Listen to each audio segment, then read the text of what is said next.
మన ఆంధ్రప్రదేశ్ రాష్ట్రంలో మినీ గోవాగా పిలువబడే ప్రాంతం ఎక్కడుందో మీలో ఎవరైనా తెలుసుకోవాలి అనుకుంటే ఈ వీడియోని స్కిప్ చేయకుండా ఫుల్ లెంత్ వీడియోని అయితే చూడండి. ఒకసారి ఈ ప్రాంతానికి వస్తే మళ్ళీ మీకు రావాలి అనిపించేంత అద్భుతమైన లొకేషన్స్ అయితే ఇక్కడ ఉంటాయి. వీడియోని చూస్తున్న వారైతే మన ఛానల్ని లైక్ మరియు సబ్స్క్రైబ్ చేయడం మర్చిపోకండి. హాయ్ హలో నమస్తే, welcome back to our channel Telugu adventures and travellers YouTube channel. Present మనం పేరుపాలెం బీచ్ దగ్గరికి అయితే వెళ్తున్నాం. ఆంధ్రప్రదేశ్ రాష్ట్రంలో ఉన్న ఈ పేరుపాలెం బీచ్ దగ్గరికి వెళ్ళాలి అంటే భీమవరం దగ్గర నుండి 30 కిలోమీటర్లు 20 నిమిషాల జర్నీ సమయం అయితే పడుతుంది. కోనసీమ అందాలను చూడాలంటే భీమవరం టు పేరుపాలెం వెళ్లే రూట్ లో ట్రావెల్ చేయాల్సిందే. చుట్టూ కొబ్బరి చెట్లు, చిన్న గ్రామాలు, పచ్చని వరి పొలాలలో మధ్యలో నుండి ట్రావెలింగ్ చేస్తూ ఉంటే ఒక మంచి ట్రావెల్ చేసిన ఫీల్ అయితే మీరు ఎక్స్పీరియన్స్ చేస్తారు. ఎటు చూసిన ఎత్తైన కొబ్బరి చెట్ల మధ్యలో ఇండ్లు, పచ్చని వాతావరణంతో ఉన్న ఈ కోనసీమ ప్రాంతాన్ని ఆంధ్రప్రదేశ్ కేరళగా కూడా పిలుస్తూ ఉంటారు. వీడియోని చూస్తున్న వారు మన Telugu adventures and travellers YouTube channel ని సబ్స్క్రైబ్ మరియు లైక్ చేయడం మర్చిపోకండి. ఈ వేసవి కాలంలో మీలో ఎవరైనా ట్రిప్ ప్లాన్ చేసుకొని ఉంటే పేరుపాలెం బీచ్ దగ్గరికి రావడానికి ట్రై చేయండి.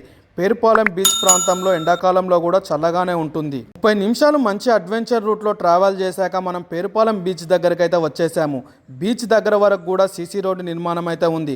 మన కార్ని కూడా దాదాపు బీచ్ దగ్గరలో వరకు తీసుకొని వెళ్ళొచ్చు. ఈ పేరుపాలెం బీచ్ వెస్ట్ గోదావరి జిల్లా మొగిల్తూరు మండలంలో ఉన్న అందమైన సముద్ర తీర ప్రాంతం. పేరుపాలెం బీచ్ కి మరింత అందాన్ని తీసుకొచ్చేటివి కొబ్బరి చెట్లే. సీసీ రోడ్డుకి 2 వైపులా కొబ్బరి చెట్లు ఉండటం వలన ఈ బీచ్ చూడటానికి చాలా అద్భుతంగా కనిపిస్తుంది. చాలా మంది ఫ్యామిలీస్ మార్నింగ్ 10 o'clock వచ్చి ఈవినింగ్ 5 o'clock వరకు ఇక్కడే టైం స్పెండ్ చేస్తున్నారు.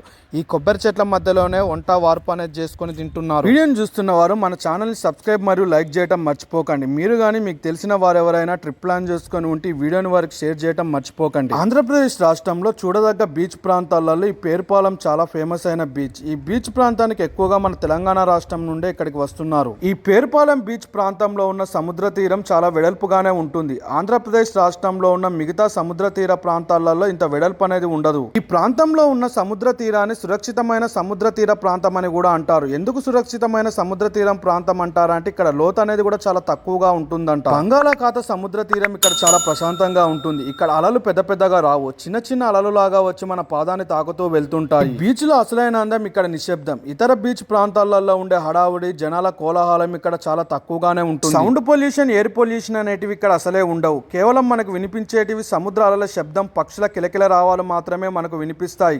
ప్రకృతితో మమేకం అవ్వాలి అనుకునే వారికి బీచ్ ప్రాంతం ఒక స్వర్గధామం లాంటిది. ఈ బీచ్ ఒడ్డున కొబ్బరి చెట్లు ఉండటం వలన వేసవి కాలంలో కూడా ఈ ప్రాంతం అంతా చల్లగానే ఉంటుంది. చాలా మంది పర్యాటకులు వేసవి కాలంలో ట్రిప్ ప్లాన్ చేసుకుంటే ఆంధ్రప్రదేశ్ రాష్ట్రంలో ఉన్న పేరుపాలెం బీచ్ కి ఎక్కువగా వస్తూ ఉంటారంట. మీలో ఎవరైనా రాబోయే ఈ వేసవి కాలంలో ట్రిప్ ప్లాన్ చేసుకోవాలి అనుకుంటే కోనసీమ జిల్లాలో దాగి ఉన్న ఈ పేరుపాలెం బీచ్ దగ్గరికి రావడానికి ట్రై చేయండి. మరిన్ని ఇలాంటి వీడియోల కోసం మన Telugu adventures and travellers YouTube channel ని సబ్స్క్రైబ్ మరియు లైక్ చేసి పక్కనున్న బెల్ ఐకాన్ని క్లిక్ చేసి ఆల్ అనే సింబల్ ని సెలెక్ట్ చేయండి. మేము అప్లోడ్ చేసే ప్రతి వీడియో కూడా మీకు నోటిఫికేషన్ ద్వారా వస్తుంది.